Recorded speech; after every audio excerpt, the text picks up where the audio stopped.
Well, it also depends upon the fracking fluid. And the ones that we've been looking at right now, the fluids that not only, well, in the Great Basin, in states all over the Great Basin, including Wyoming, that they've been looking at are not the ones that were to be used or even asked to be used in Idaho. The recovery of those fracking, of that fracking drive, of that water, is one of the requirements that we have. And then the cleanup of that water before it's disposed of. And we have the technology to do that because we've learned from everybody else's mistakes. With I mean, we had news with Bridge Resources. Now, they're going to. Let's go back to Wyoming for a minute. Okay. There are you telling me there's instances of where there actually has been a fracking fluid gotten into the culinary water supply? Potentially, and Aaron. No, potentially. Potentially. Potentially. Potentially. Well, and that's one of the things that we have to deal with. Speculation. But. That's one of the things that we have to deal with. But where we were looking at it where we've been looking at it over in Pitt County, they're about 6,000 feet below the municipal water supply. Municipal water supply is at 600 feet. They're at about 6,000 feet. So you don't think that there's, I mean, there is a considerable amount of these are all the things as we make up these rules. These are all the things that we have to consider. But as the chairman of the Oil and Gas Conservation Commission, this is brand new for us. You know, our first gas well was our first gas well, and that's only a little over a year old.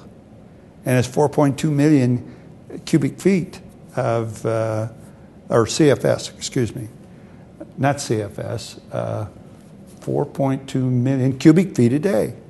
Yeah, no, that's right. Yeah. Does it give you pause, given like Bridge Resources obviously wanting to sell off some of their wells?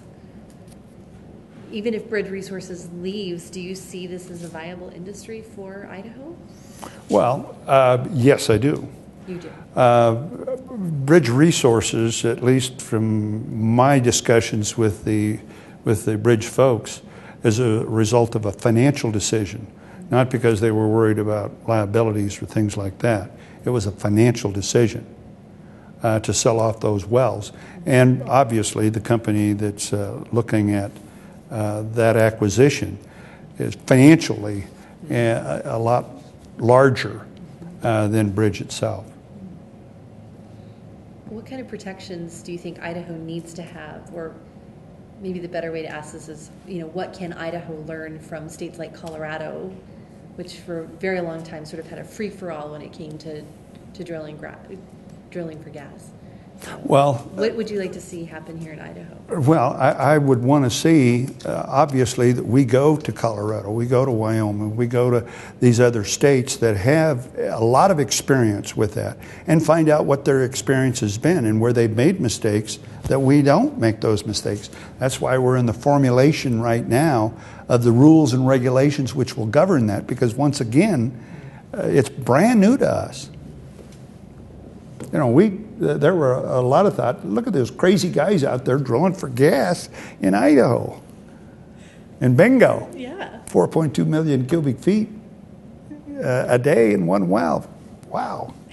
Who knew? Yeah, who knew? So, you know, we have to treat it with, I think we are treating it with enthusiasm and great promise, but also carefully.